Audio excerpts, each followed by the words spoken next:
Assalamualaikum warahmatullahi wabarakatuh. Saya di sini akan menjelaskan Lembaga Keuangan Mikro Syariah. Sebelumnya, perkenalkan, nama saya Umumanatun Nadhiroh dengan NIM 23401039 dari Prodi Ekonomi Syariah kelas B semester 3. Baik, langsung saja untuk mengenai pengertian Lembaga Keuangan Mikro Syariah. Sebelum mengetahui apa itu Lembaga Keuangan Mikro Syariah, kita harus tahu lebih dahulu apa itu Lembaga Keuangan Mikro. Lembaga Keuangan Mikro menurut OJK itu adalah lembaga yang didirikan khusus untuk memberikan jasa pengembangan usaha dan pemberdayaan masyarakat melalui pinjaman atau pembiayaan dalam usaha skala mikro kepada anggota dan masyarakat, pengelola simpanan maupun pemberian jasa konsultasi pengembangan usaha.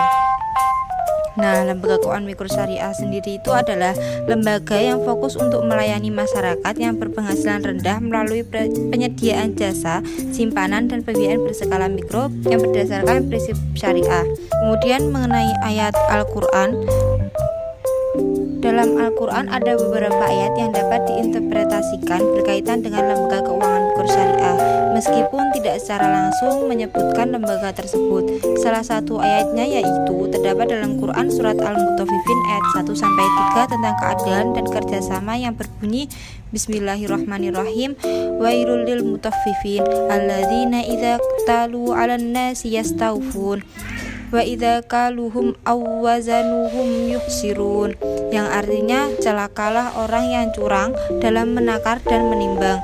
Mereka adalah orang yang apabila menerima takaran dari orang lain mereka meminta dipenuhi.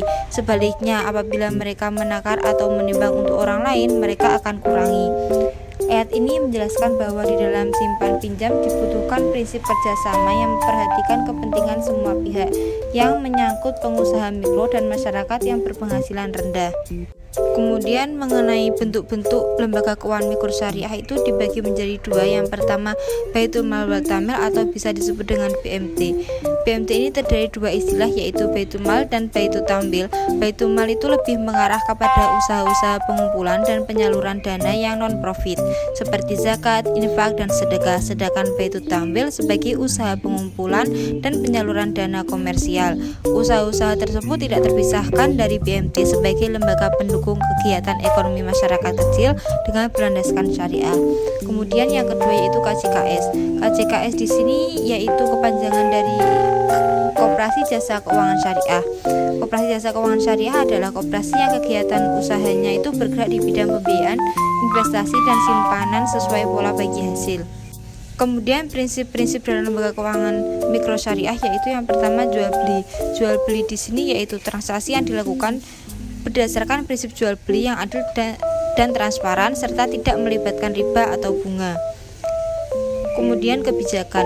Kebijakan di sini yaitu berorientasi pada kebijakan dan pemberdayaan masyarakat, bukan hanya untuk mencari keuntungan saja.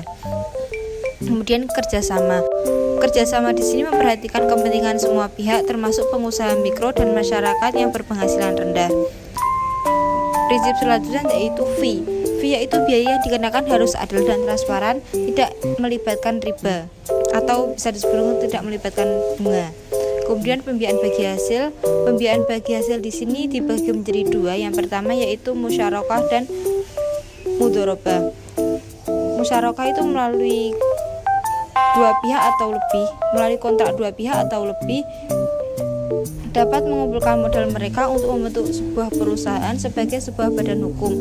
Biasanya itu diterapkan pada usaha atau proyek di mana LKMS membiayai sebagian saja dari jumlah kebutuhan investasi atau modal kerjanya. Selebihnya dibiayai sendiri oleh nasabah. Yang kedua yaitu mudharabah. Mudharabah di sini ada dua tipe mudharabah, yaitu mudharabah mutlaqah dan mudharabah muqayyadah. Mudharabah mutlaqah yaitu pemilik dana memberikan keleluasaan penuh kepada pengelola untuk menggunakan dana tersebut dalam usaha yang dianggapnya baik dan menguntungkan. Pengelola bertanggung jawab untuk mengelola usaha sesuai dengan praktik kebiasaan usaha normal yang sehat. Sedangkan pada mudharabah muqayyadah, pemilik dana itu menentukan pembatasan kepada pengelola dalam menggunakan dana tersebut dengan jangka waktu, tempat, jenis, dan usaha sebagainya. Pengelolaan itu menggunakan modal tersebut dengan tujuan untuk menghasilkan keuntungan. Selanjutnya yaitu sewa dan sewa beli atau bisa disebut dengan ijaroh. Kontrak yang melibatkan suatu barang sebagai harga dengan jasa atau manfaat atas barang lainnya. Kemudian yaitu hord. Hord di sini yaitu meminjamkan harta kepada orang lain tanpa mengharapkan imbalan. Prinsip yang terakhir yaitu wadiah. Wadiah di sini dibagi menjadi dua. Yang pertama yaitu wadiah al-amanah, adalah akad titipan di mana penerima titipan adalah penerima kepercayaan, yang artinya ia tidak diharuskan untuk mengganti segala risiko kehilangan atau kerusakan yang terjadi pada aset titipan, kecuali kerusakan itu terjadi akibat kecerobohan yang bersangkutan. Kemudian yang kedua yaitu wadiah yad al-domanah, merupakan akad titipan di mana penerima titipan atau kustodian adalah yang sekaligus penjamin keamanan aset yang dititipkan. Kemudian yaitu mengenai perbandingan lembaga keuangan mikro syariah dengan lembaga keuangan mikro yang konvensional atau non syariah. Perbedaan prinsip operasional dalam lembaga keuangan dan perbankan syariah itu berdasarkan bagi hasil, sedangkan pada lembaga keuangan dan perbankan non syariah atau konvensional itu berdasarkan sistem bunga. Dengan kata lain, kedudukan bank saat ini sebagian besar dari masyarakat kita yang berpendudukan hampir 87% muslim hanya melihat bahwa nilai tambahan lembaga keuangan syariah adalah lebih halal dan selamat, lebih menjanjikan untuk kebaikan akhirat, dan juga lebih berorientasi pada menolong antar sesama dibandingkan dengan lembaga keuangan konvensional. Selanjutnya yaitu mengenai contoh lembaga keuangan mikro syariah. Salah satu contohnya yaitu Bank Wakaf Mikro Berkah Rizki Lirboyo.